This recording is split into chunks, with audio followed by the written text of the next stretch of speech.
Oh, just a small touch. You get away with that, I maybe. think he has, hasn't he? Yeah. So it's good, just as you say. That's into Arnage, so that's like this slowest corner on the track. Luckily for him. Just misjudged it on the brakes. The cars in front got on the brakes, and you know he's in a P2 car and just can brake a lot later, and just didn't, and you know snagged the back of the Ferrari in front.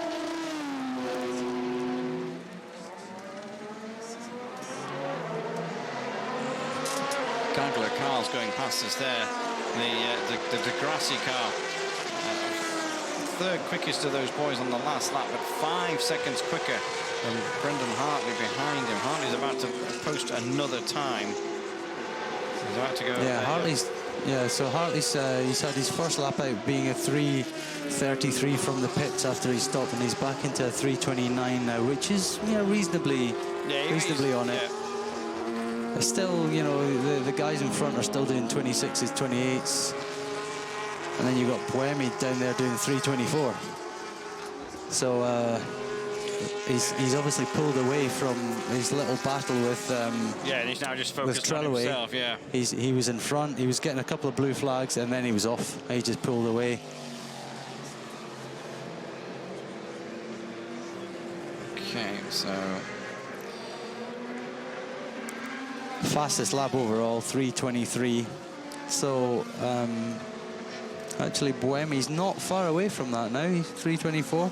That's it. 2 sets of tyres for all of them apart from the 14 car, which has gone 3 sets.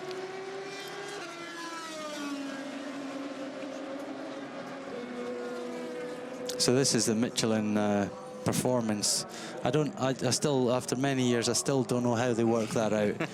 Some kind of I'm pleased you said economy, economy tires, fuel. Yeah. Anyway, I'm sure it's very clever logarithms or something. Got a feeling it's far more clever than we are. As our chip Mark's still not in the car. He's still hanging around waiting. Well, that was a replay. Yeah, but it's just strange. I mean, as you say, maybe they've just decided to give him Brendan just another go, just to kind of he's got his feeling back. So let's have another go at him. So the weather seems to have settled down a lot now. There's very few clouds around. The inflatable chip packet is just blowing a bit in the breeze opposite us. So. Can live with what we've got now. It's quite good. 8:35 in the evening. They've got 18 hours and 25 minutes still to go. A huge amount of time, and we've seen so much action so far. As we just get a few little highlights. The number 3 Audi out in quite a spectacular accident on the straight early on in the race, and it was. Yep. This is our biggest casualty so far. The number 8 car so far down the order because it was involved in that.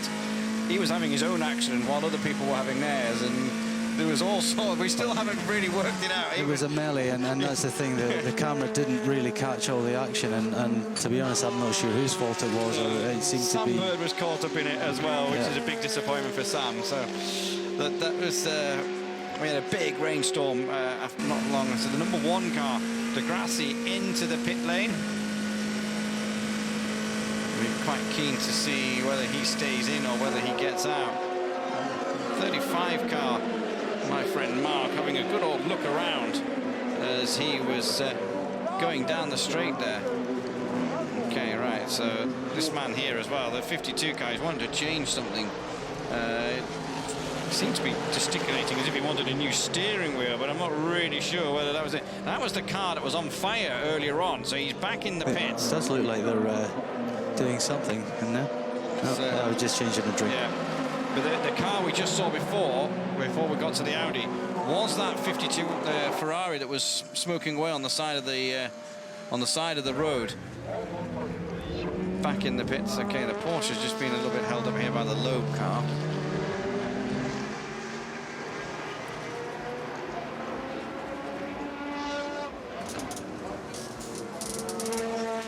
To be honest, I don't think Brendan's in that much of a rush.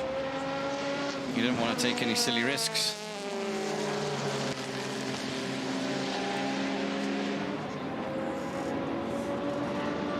He's passed now and on his way down the Mulsanne Straight. I remember Chris Hodgins telling me many years ago, he did this when there's no chicanes on the Mulsanne Straight. It's kind of like 90 seconds or whatever of just... Flat out, yeah. Yeah, flat out. The good old days. Okay, 3 abreast. There's an Aston on the outside. Now it's the green stripped 1. So we've got an Aston leading in the AM class, I think. Yep, Christopher Nygaard still in the lead. What's his gap like? Yeah, he seems to have a half decent little gap. So it's still Aston, Ferrari, Aston. So the second Aston 95 car has got himself up into 3rd position. That's the Danish car of Heinemeyer.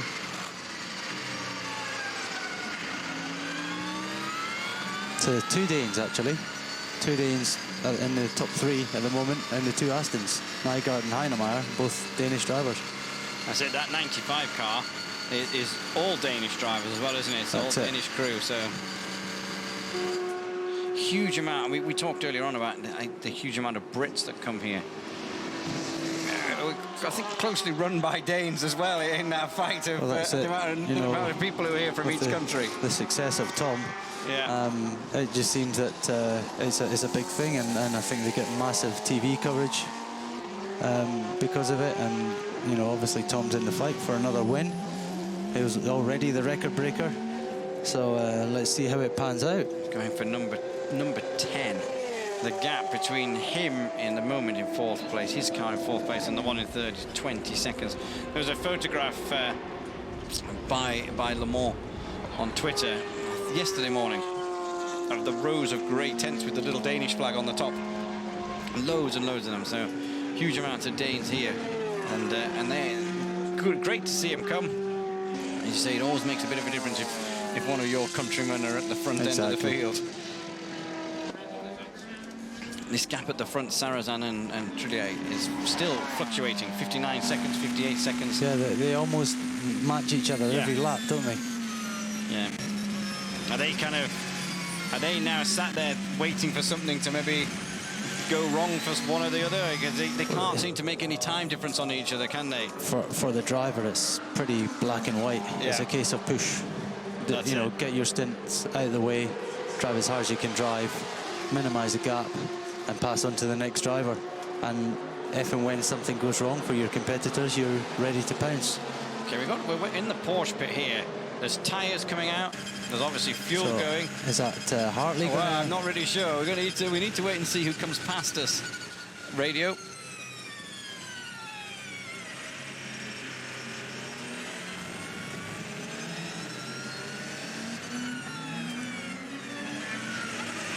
Track conditions getting better, and what's getting better? The understeer.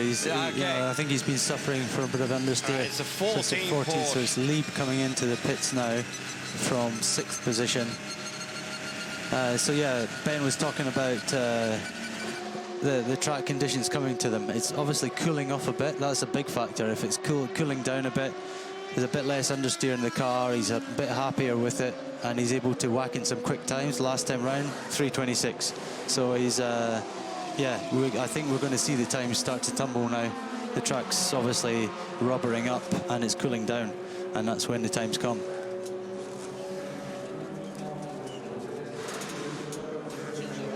That's what we want to see. Okay, the P2 category, that's a big lead now for the 35 car. It's up to 34. It's just dropped to 33.5 seconds just at the end of that lap. The pro category, the GT Pro category, Westbrook leads from Senna, 30.7. Senna just dropping 3.5 seconds in that last lap, so traffic a bit for him. Okay, now a pole winner, Kazuki Nakajima, sorting himself out, just had a drink out of his drinks bottle. And the pipe sticking out the front of the helmet is what they'll plug in Now, I suspect Nakajima is going to be getting into this car very soon. The meteoric stints of Stefan Sarrazin are coming to an end. Well, he's about to, well, at the moment, he's just on his fastest first sector. So he might just do one more lap just to finish it off, maybe, yeah. He might not have enough fuel to do one more lap. And do they leave it that close? Oh, they know exactly when to... Yeah, it doesn't matter that you might be on a fastest lap here. You're coming in. They know exactly how much they can do. There's a lot of data going from the car back to the pits. Do you have readouts in the dashboard of what fuel you're using? Now, obviously, they're having to monitor this fuel because they're on limited fuel per, and I think they have to, it works itself out over 3 laps, doesn't it? Well, actually, you're seeing a number either going up or coming down. And, that's it. You've got to stick to whichever one the engineers tell you. And you tell them, well, you know, in the cars I normally drive, they'll ask you, what's the number at? What's the fuel consumption? And you tell them, and they'll work it out from there. But they know roughly when you're going to pit anyway. It's just a case of, because obviously you get some drivers can actually get another lap out of the car anyway. Especially on a shorter circuit, they can actually, with the fuel consumption, the way they drive, not necessarily even if they're driving a second or two off the pace, they can still quickly drive the car and get an extra lap or two out of it, depending on the circuit, and therefore it's you know, they're a big asset in endurance racing. Yeah, your final pit stop at the end of the whole race is less because you're putting less fuel into it. Yeah, so a lot of, you know, at the moment. I thought. Yeah, but I mean, he's going to complete this lap. Yeah, so. he is. Yeah. So Sarrazin at least once for more round, and then he might come into the pits. But you know, left foot braking is quite prevalent now in racing. It's the in thing. 24.335. So he is on it. He's obviously near the end of his fuel. But as I was saying, left foot braking tends to be a bit hard on fuel consumption because you always overlap with the throttle and the brake. So it's obviously what rally drivers do as well, and it's hard on fuel. So all the Audi drivers have been told they're not allowed to left foot brake, they have to right foot brake. So some guys like Lotter, who goes back to Japan and drives Super GT, will go back to left foot braking in Japan and get back in this car. So yeah, they're looking for a change in the Audi as well. Yeah. Team radio.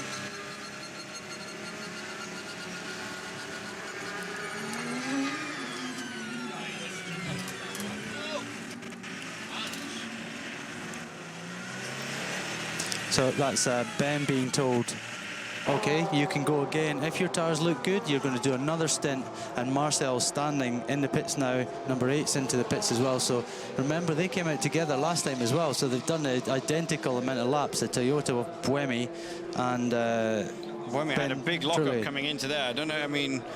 He's got out of the car and he's put new tyres on, so he's not fussy about those tyres, whereas Ben... No, but I was just worried whether he was over the limit because he was on the speed limiter. So they're going to look at these tyres, that's what they were saying.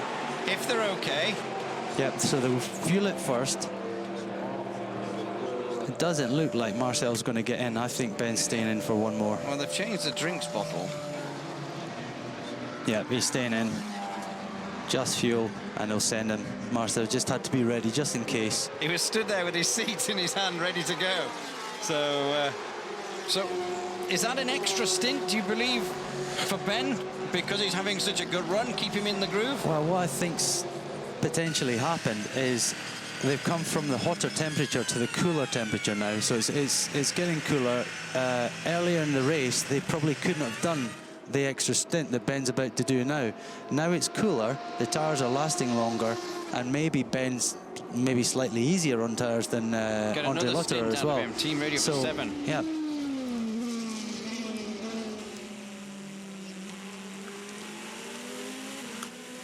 So yeah, confirmed 7 back in, coming into the box. So Sarrazin's in this lap.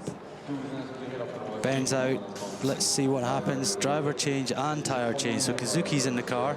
So that will take longer. So Ben will close the gap on him, which is what they want to do. That's it. Kazuki there, obviously with his seat. We talked earlier again about the height differences in drivers, and Kazuki, are you going to fit his seat in? I mean, do they fit in easy, those seats? Yeah, and they're made in the car, and then they're made to slip in and out pretty easy, so it won't cost any time at all. You know, they'll be in and out, and because they've got a tyre change as well, that just adds the extra time. So he'll be well ready. Yeah. Famous last words, but he should be. Yeah. I think the Toyota number 7, Stefan Sarrazin, can be very, very pleased with that stint that he's done. That's it. He can go and rest up and get something to eat, get a massage. Here he comes. Really pushing hard in. Yep. Hits his marks down to 60. Looks good. Toyota quite early in the pit, so he'll just swing over. Yeah, we noticed that they've kept them separate. There's one at one end, one in the middle, one at the other end. Yeah, Toyota, Porsche, and then Audi. Yeah.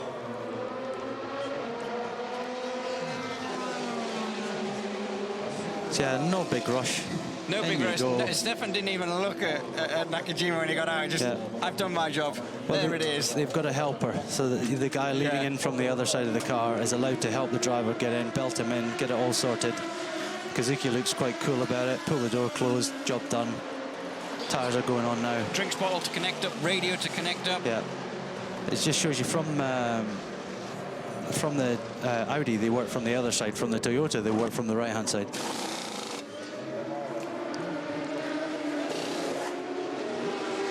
Okay, this guy's quick. He was on pole, wasn't he? So he knows his way around. First Japanese driver to be on pole. So let's just see what he can do. Take him a lap or two to get back into the groove. Yeah, to be fair, I think they're all on a pretty similar pace. I don't see him doing. I mean, yeah, I think his lap times will be good because he's got the best conditions. So he's got a brand new tyre on the car now. He's got a cool condition. Sun's going down. It's maybe in his eyes a bit, but the car's obviously good. He's fully lit now. See the sun glinting in the background. He's just getting himself settled in. It is quite amazing how you can go from being just stood there to 320 odd kilometers an hour in the space of about 25 seconds. And it's just well, you're programmed. Yeah, you've done it so many times before. Yeah, you just get into it and get going. It's like you were saying, when there's a safety car out and you're only doing 120 kilometers an hour, you're kind of like, wow, what is going on? We're just not moving here. So still looking down the order to the GT Pro. Westbrook still got the lead by 28 seconds over Senna. Fisichella 33 seconds behind Westbrook. So Senna and Fisichella aren't far apart. Only 5 seconds. Again, similar times. Porsche's still slightly out of it. Okay, when they complete this lap, we will find out roughly what the gap is between the number 7 Toyota and the number 2 Audi for first and second place. Remember, Toyotas have had a driver change, whereas the number 2 Audi didn't. They kept Benoit in the car for another stint. So you've got the two ex-Formula 1 drivers going to have a bit of a battle out here. Yeah, we haven't really seen much of the Ferrari since the start. Since they put it on pole, really? Yeah, since the pole position, lap, we haven't really seen that much of them, and it's all been about the Porsches and now the Corvette up there in the lead. So it'd be good if we can get the Ferrari back into this race and have them duke it out. Very wide on the exit to Mulsanne corner there, Fisichella, really putting the car wide over the curbs. Coming down to Indianapolis now, very fast part of the circuit. Just watch those trees on the outside there.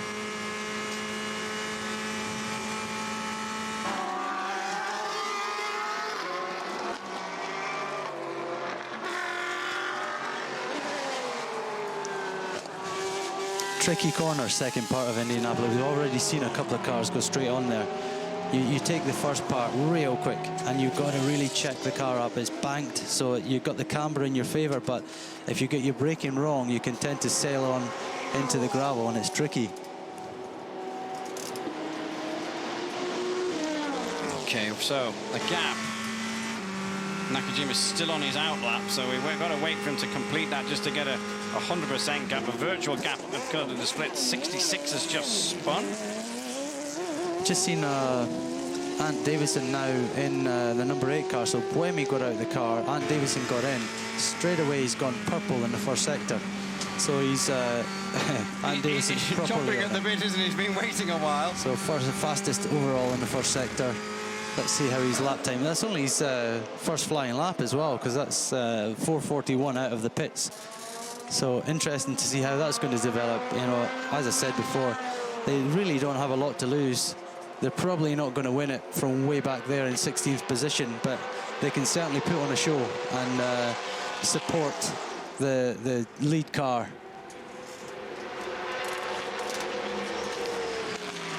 '97 Aston. Bruno's still in the car, just gone down the inside of a Ferrari. Here comes the number 2 Audi. We're going to get a gap here, a proper gap, as it goes across the line. 37.799, so 37.8, because they gained. So what was that? That was a 23-second gain by not changing the driver, because it was a minute 59 point something when they went in there. So they are going to lose it next time around, though, because yes. Ben will get out the car, Marcel will get in, and they'll change tyres. But it just shows you they can Ben possibly might not want to get out the car. Well, I think he will. I think he'll be a bit tired. It's he's had a good stint, hasn't he? Westbrook now. Again driving well. Last lap 3:57. Senna 3:57. Fisichella 3:57. So all the front cars pretty much lapping the same pace. The Porsche slightly off, doing 4:01, and then you've got Jordan Taylor and the other Corvette 3:58.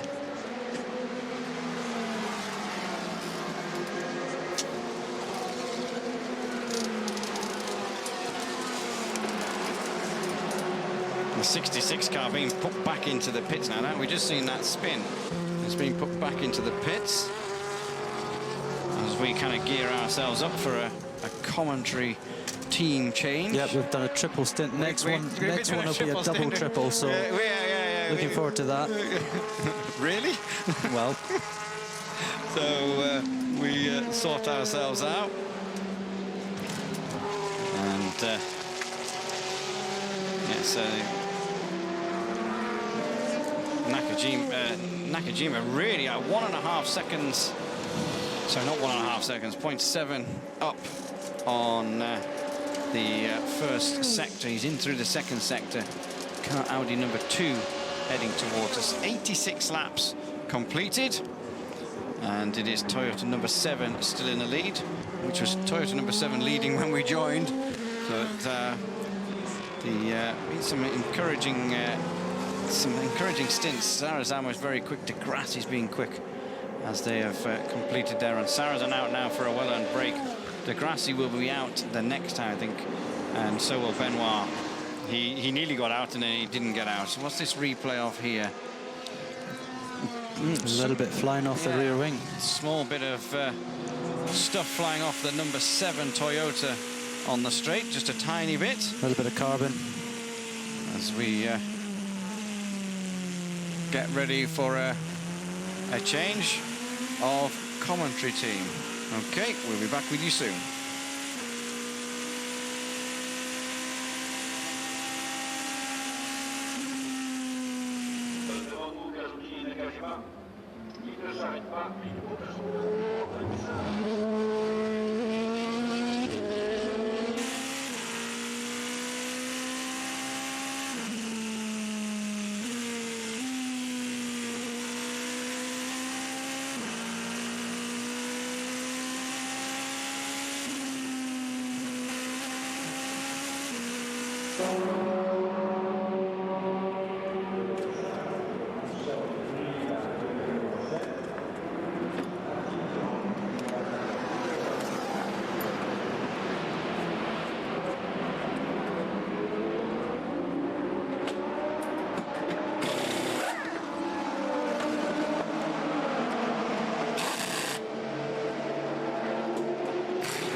So, welcome back to Le Mans, and, well, to some extent, welcome back to us. Giles Dawson and Bob Constanduras is here. We're just past, or just coming up to 21 hours. That'll be, what's that, 6 hours of racing completed. That's just a quarter distance. That's a normal WEC race. Yeah, exactly. Distance. So these guys are used to finishing about now. And I'm sure all the crews just get into the stage now where ready for some food and settle into these nice consistent stints that I think we've seen over the last 3 hours. Yes, it's finally settled down after that rather unpleasant weather we had earlier on. So quite nice that we've got a nice sunny evening. And actually, have they taken the remote with them? No, over here. We're all right. They haven't pinched it. Just going to give you some idea of the conditions out there. With an ambient temperature of 22 degrees and a track temperature 0.1 of a degree difference. So track temperature and ambient very similar.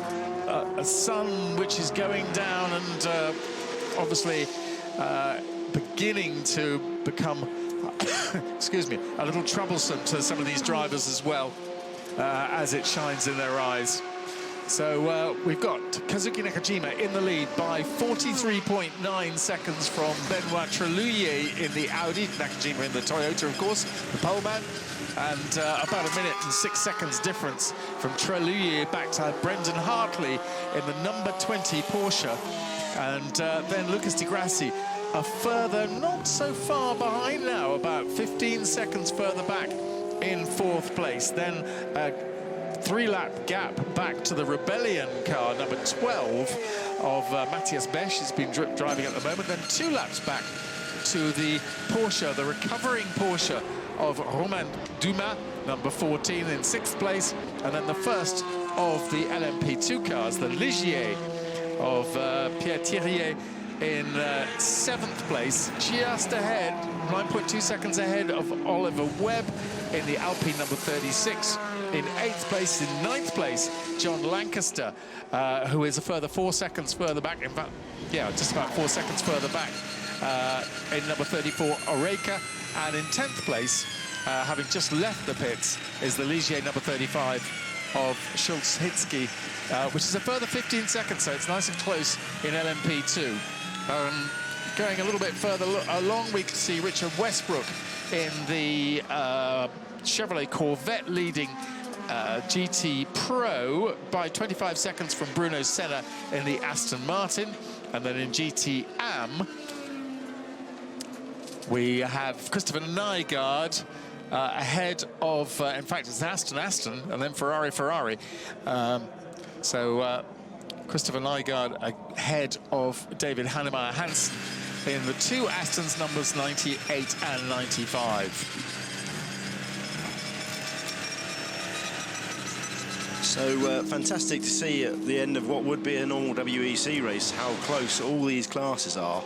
P1 and P2 especially. The P2 battle is just absolutely phenomenal to see those guys all going at it, especially that new Ligier. Those guys will be very encouraged by the fact that 6 hours they're running as strongly as they are. The GTE Pro battle, watching that closely over the last couple of hours at that chopping and changing, and Bruno Senna putting in an absolutely stellar stint at the moment. He's been chipping away at that lead, and as we see him take the lead as Richard Westbrook pits. So Westbrook now on his outlap. So it's all pretty close, really, all the way through.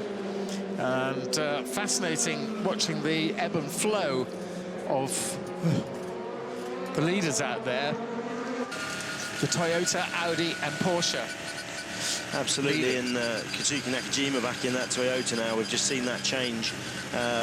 He obviously was the man that put that car on pole, and I think he's now pulling a larger gap to Ben Trillier in the number 2 Audi. He's just pulled another second on that last lap, so really got his head down and going. But fantastic to see the Porsche still in the fight this far into the race. Brendan Hartley putting in a stonking stint, and Brendan lost a bit of time a little bit earlier with the puncture that we heard Mark Webber talking about.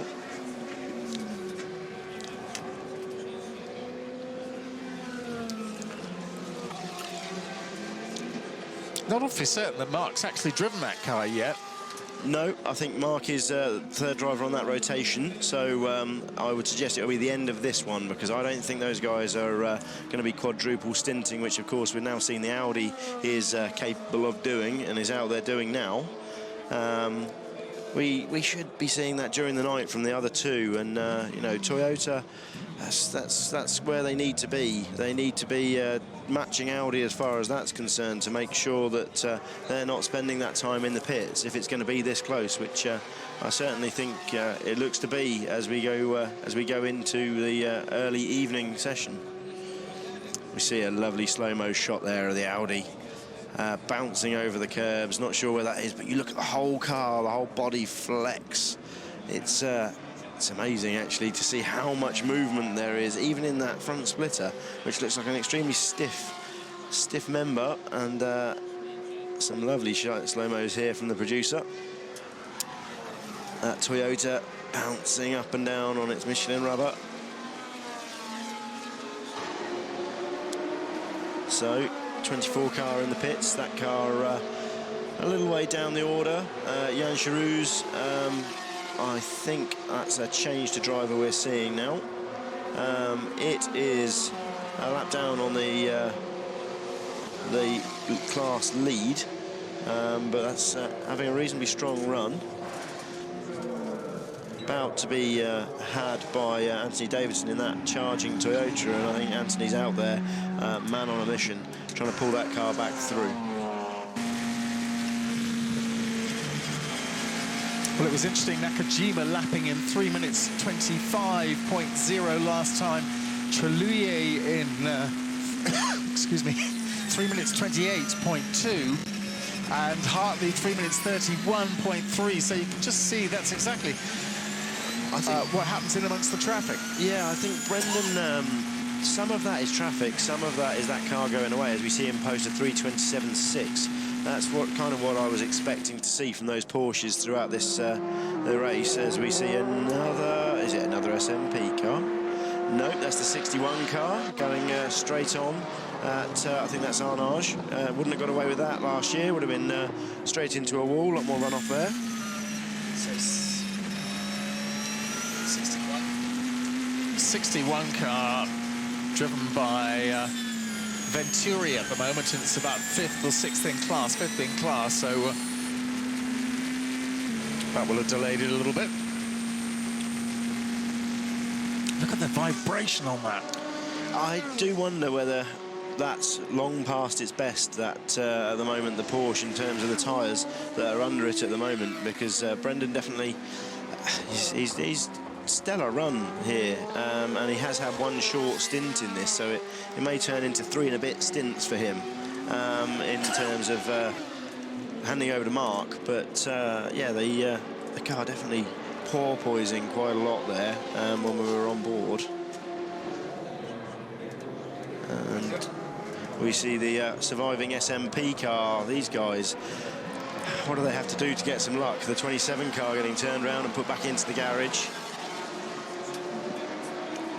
The sister car having retired within the first hour with Nick Manasseh on board when the engine let go, and they've had a bit of a rough time with their 2 Ferrari 458s as well. In GT Pro, as we watch the 97 Aston, that's probably second in class. No, it's a bit further down actually. It's not. I think it's one of the Pro cars, isn't it? 90. And there's 98. Now that is the leading AM car, 98. That's Christopher Nygaard in that car, and he also has in 98 pretty solid crew actually. Paul Dall'Anna and Pedro Lamy, of course, ex-Formula 1 driver, who sadly his career ended in a testing accident at Silverstone when he actually ended up in a tunnel at Silverstone. Yeah. So Pedro Lamy, a very capable driver when he's and still is a very capable driver, and has made a good living driving these sort of cars. Oh, now that is serious. That is we can't read the number boards, getting quite dirty. I think that might be number 20 car, so that's Brendan. Run out of something or other. The car, the engine sounds to be revving, quite struggling to find the gear there, but he's got it. And that is at Arnage. Listen to the engine revving away there as he's trying to engage a gear. I think there's more to that. Yeah. I'm sure we're about to see the Porsche guys getting the skates out, the skates that we see them put under the car to turn the car around and put it back into the garage. Was in third place, Brendan Hartley. That's the car that he's sharing with Mark Webber. So the marshals can help him here. They can give that car a little push back if he's struggling to engage the gears, and he can then get that car back round through the Porsche curves into the pit lane. Mark Webber and Timo Bernhardt. There's he'll be getting instructions over the radio, being told what to do. Pulling at paddles there, so definitely having problems engaging gears. Let's hope that he's not seen some kind of terminal failure there. He's already lost third place to Lucas Di Grassi in the second of the Audis. Looks like he's got that car going forwards now as he pulls at the paddle for another gear.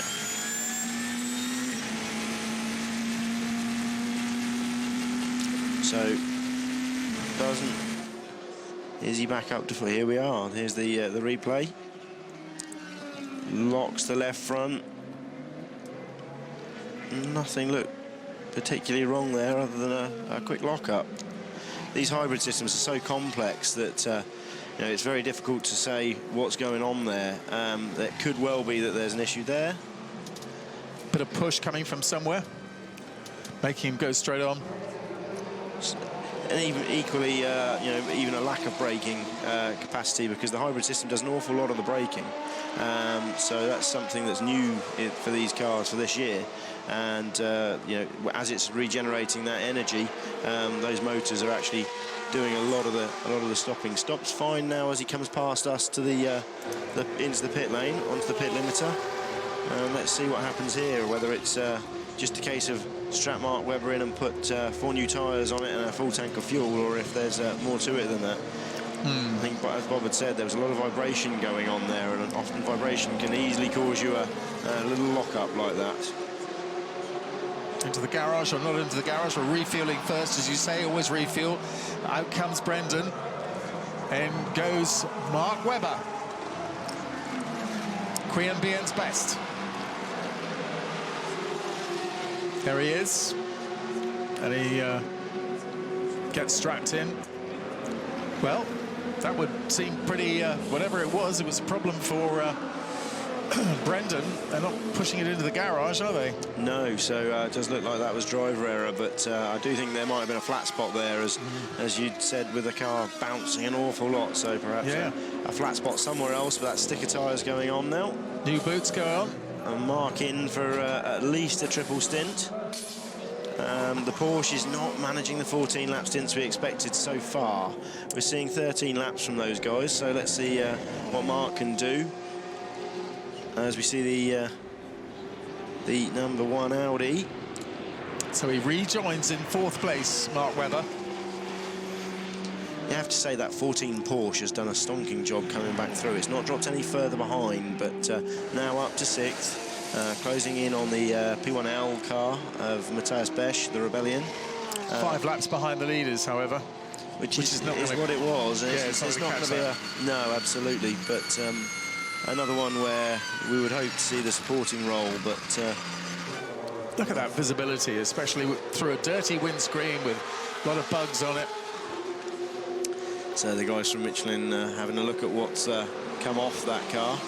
I suspect they're going to see something there that they they can do something about. They can make setup changes as this race goes on. Certainly front wing adjustments, something we saw going on during qualifying. These cars don't look like they have a front wing in a Formula car style, but they do. This is the first time this year they have that feature. They certainly, there's a front wing under there that they can go in and make an adjustment with a very simple screwdriver to change the balance, and lots of things they can do electronically to change the balance as well. Well, a beautiful evening here at Le Mans. We've had rain showers earlier on, and in fact we had a stint with under the safety car because of the heavy rain, and incidents for particularly for the Toyota number 8, and also the retirement of the third Audi number 3, which sadly cut the entry. But number 8 now up into 12th position. It is about 8 laps behind the leaders. So it's caught back up, and it'll be coming through the field. It's got quite a few LMP2 cars ahead of it, which it can easily dispose of quite easily. But at the moment, Toyota number 7 out in the lead with Kazuki Nakajima aboard, and he was the super quick guy who set pole position here. Benoit Trillier now in 2nd place. Another left rear puncture for a Porsche. This is becoming quite commonplace. This is the 2nd one we've seen, and in the Porsche Carrera Cup race earlier, it took out the leader. So these Porsches, the 997 in this instance, this being the Pro Speed car, with 2nd left rear puncture. They're going to have to be very careful as this race goes on. Going back to what you were just saying, Bob, about the incident involving the Audi and the Toyota number 8 car. Just reading that press statement from Nick Lapierre, he just didn't seem to know what had happened. He just came across it all extremely quickly. Yeah, and he didn't really, yes, exactly, he didn't quite understand what had happened. So, and actually, you know, with the visibility, you can imagine you're just completely lost. So that is definitely one of the Pro Speed cars. Right, there we are. There we go, the 79 car. 79. Driven by, currently in the 79 is Jerome Bleekemolen. That's the 2nd one, actually, Jerome has had. He's he actually extremely quick peddler. Yeah, that's the 2nd puncture he's had. Because he was apologising on Twitter for having a bit of a major moment. So not very nice for him at all. So he'll be staggering back to the pits, hoping to keep that tyre together as well, because we don't want to leave debris lying around. But Jerome, a very experienced driver and a very capable driver, son of Michel Bleekemolen, and brother of Sebastian. That car actually only being shared between 2 drivers now this weekend, because unfortunately Brett Curtis was asked not to drive by the doctors. So Mr. Bleekemolen, I think, is going to be doing the vast majority of this race. There's rules as to how many hours he can drive, but he's certainly the more experienced between himself and Cooper McNeil. But Cooper is about to lose some of that tyre, isn't he? He is. He's going quite quickly on it, actually. And online as well, which I'm not sure if that's the best thing for it, but he's doing a good job of just trying to get it back, and the punctures seem to all have happened right at the start of the lap for him, which is pretty. Maybe people going off into the dust and dirt up the Dunlop curves, bringing stones on there. Absolutely, that's one of the reasons we've seen the change here at the Ford Chicane with the big baguette curves to make sure that gravel is not pulled onto the circuit, which is causing an awful lot of punctures we've seen over the last couple of years. And as we see the LMP1 cars now coming through the LMP2 battles. Well, Jerome Bleekemolen, just to go back to him, of course, a 2-time Super Cup winner of the Porsche Super Cup.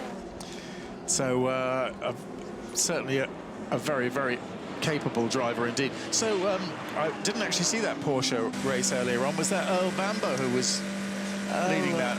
No, they was... Ben Barker won it in the end. Ben Barker won it in the end. Earl had gone out early on. I think Earl had Earl had a little incident with halfway down the Mulsanne and with somebody turning a little bit left into him, and one of the cars tried to fly. The leader on the last lap was the man that had the puncture, and he's doing a lot of damage to that he's left rear corner. Quickly, isn't he? Yes. It's Jerome Bleekemolen. But hasn't got too far now to go, I don't think. Just hope we don't lose that tyre, and I mean, look, Marshall has to come onto the track. Mark Webber now posted as being, oh, he's about to lose it. It's just that tyre, isn't he? Ooh, and he's just so difficult. It's actually almost as difficult driving at that pace as it is driving at racing pace, because you just want to be in the right part of the track. You don't want to be in the wrong part of the track, etc.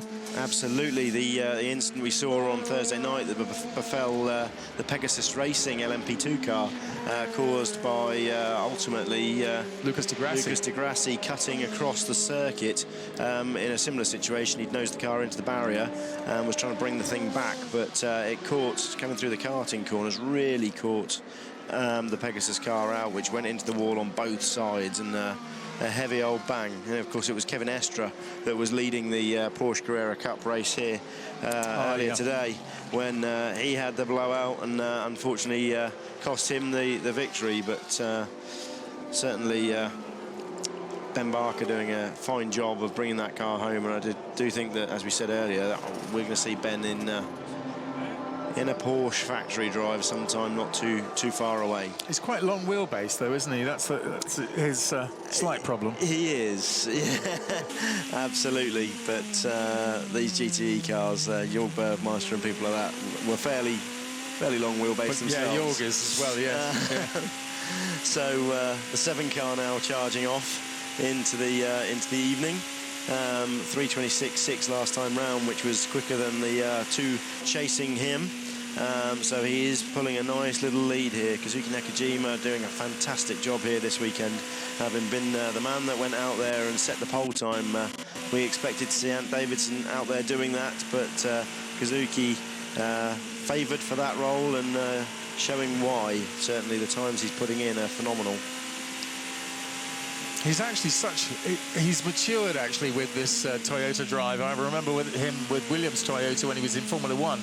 And, you know, perfectly nice, capable guy, but it's almost as though it was too early, you know, and now he's a more mature driver, a more mature person as well. Oh, there's the Porsche then, has made it back into the pits with whatever amount of tyre he's got left, Jerome Bleekemolen. Yeah, that's going to be tough for those guys. 2 of them trying to do the complete race, and of course that's not the original car that they started in, so their tyre did... He did lose it, yeah. So the carcass is now lying on a curb somewhere by the looks of it. Yeah, yeah.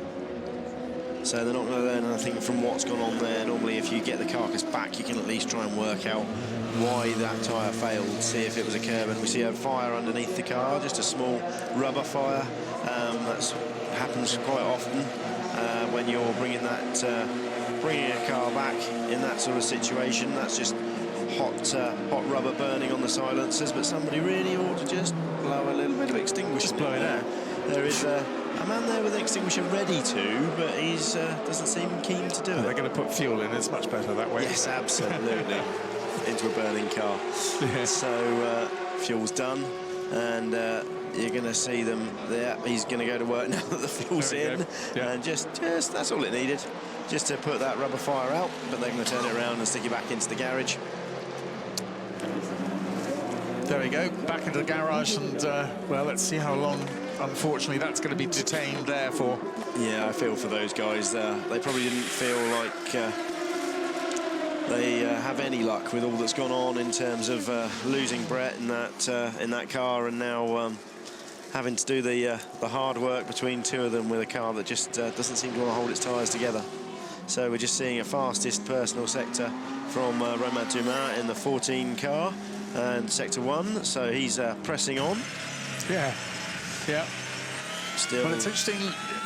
Nakajima and Trulli both setting times in the 3-minute 26-second bracket. Then Di Grassi, 3-minute 29s last time. And Webber, 3 minutes 32 last time. As I say, that can be affected by traffic. 3 minutes 31 for Matthias Besch, which was pretty good. Romain Dumas, 3 minutes 28. So he was faster than Di Grassi on that last lap. It comes and goes. Very impressed with that 12 Rebellion. That car's done very little testing, and they certainly don't have the budget of some of the bigger teams. So, Actually, sorry, yeah. So, yeah, they've just completed, again, a WEC race in effect, and they're only 4 laps behind the lead Toyota. Very good. They've had quite a few pit stops, haven't they, Matthias Besch? He's had 10 pit stops already so far. Into the pits has come Lucas Di Grassi from 3rd place, but the fastest man out on the circuit was Anthony Davidson, 3 minutes 25s. Absolutely. He's pressing on, but as you said, that car really now playing a support role to the unless some trouble really comes to this first 5. Yeah, back in 12th place at the moment, Anthony Davidson. He's got 5 LMP2 cars ahead of him. So number 1 comes into the pits, Lucas Di Grassi. And there it is. Fuel only stop. Away he goes. And Marc Genet, who started the weekend in an LMP2 car, that car was built up in about 8 or 9 hours on Thursday overnight, from Wednesday to Thursday, after Loic Duval had a huge accident in it, and they virtually built a brand new car. It was in free practice, so they could do that, build up a new car for the surviving the drivers that were left, and then they drafted Marc Genet from Jota to replace Loic Duval, and they're currently lying in 3rd place. The number 1 car, with Tom Christensen, of course, aboard as well.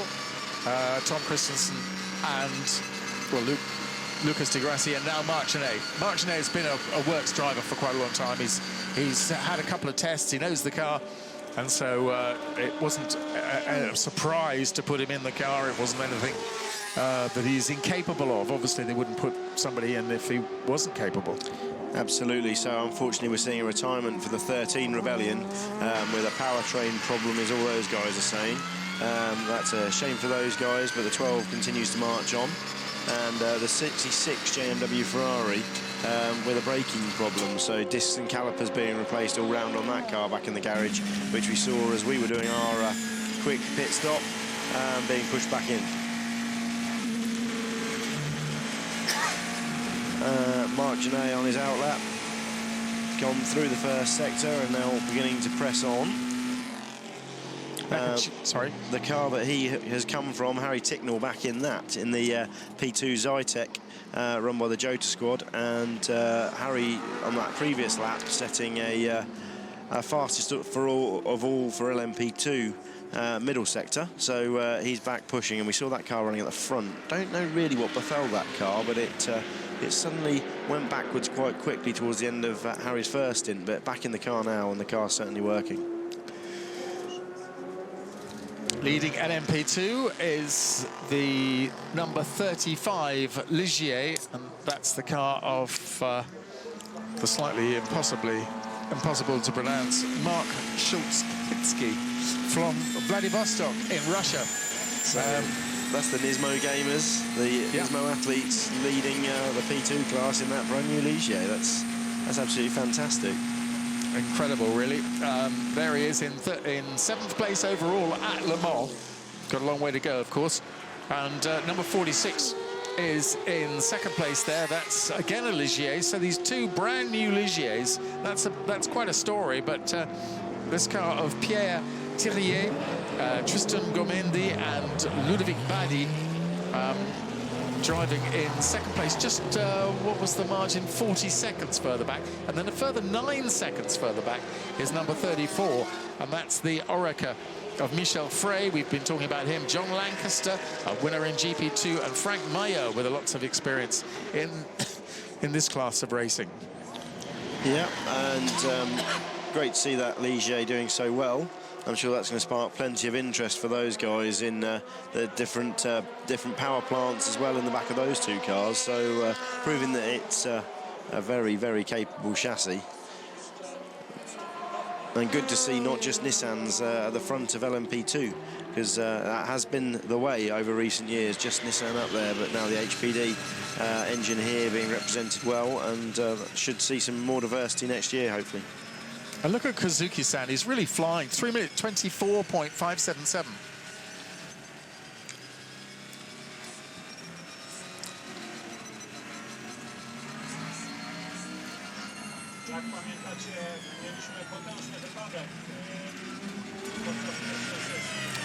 Okay, so we hear Lena Gay talking to Ben Trevier there about the balance of the car. That would indicate to me that we're going to be seeing that car coming in the not too distant future. They're thinking about what to do with it, whether to balance tyre pressures or whether it needs more than just a tweak, but certainly seems to be going all right. 3:28 towards the end of a stint. Do you actually ever hear a driver saying, actually, it's really good, I'm really enjoying myself, it's fantastic? I don't think I've ever had that. And you know, in endurance racing, they seem to have much more time. You know, you can virtually do an interview while they're going around. You know, they're chatting away. Especially around this circuit, you know, Yeah. the joke was, you know, they're so relaxed, you know, they're driving around and, you know, touching their faces, having a scratch. And it is, there are some long straights here, some long sections where the drivers can relax and are probably quite happy to be quite talkative. So the 3 car now being chased down by the Toyota.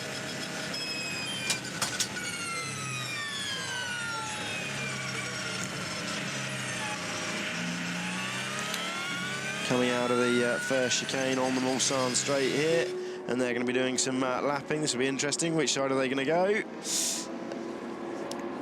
Past the Aston. So Darren Turner now taking over that 97 car in GTE Pro, now down to 3rd, with Giancarlo Fisichella in the 51 Ferrari 2nd, and Richard Westbrook leading the class. That's changing on the pit stop rotation now. So those cars so close together still. We're seeing 21-second gap there. Car 60 reported as single headlight, so that car's going to get brought in to be repaired. One of the rules that's very strictly enforced is that you must have all your lights working. So one of the mysteries was the incident that sidelined, well, it delayed number 8 Toyota, which we're riding on board with at the moment, and excluded or caused the retirement of Marco Bononomi's Audi number 3. Bononomi said, "I had no chance in the accident.